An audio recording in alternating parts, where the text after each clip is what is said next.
Abantu, ulimo, nemigodi zingunobangela wongcoliseko kwimilambo ekumyezo wezilwanyana iKruger National Park.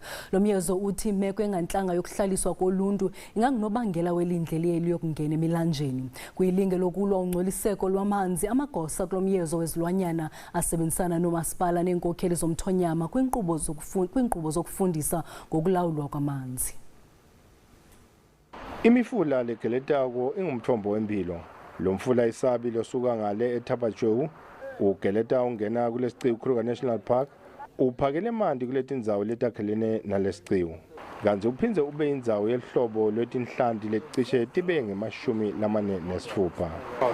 With small ones like this, biodiversity. This fish is very important.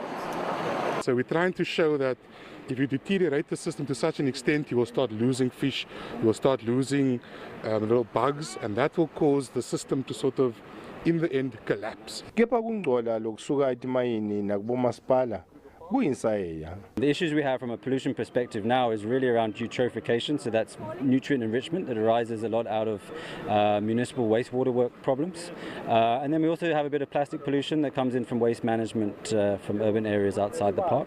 Baholi benzabuko bacelwe ukuthi bafake isandla ukugcugcutela sive ukuthi singangcolisi emanti. Amanda angekho ngeke bede bathola kwendekana ngoba lokuningi lokukhona la ukuthi labantu laba benda lo monakalo imajority yabo kulabo benza into emakhosi. Kanti kuhlolwa kwamanti kule mfula ngiko lokutawusita kuvimbela ukuchubeka kokungcoliswa kwamanti. Jonathan Lungu, SABC News, eKruger National Park.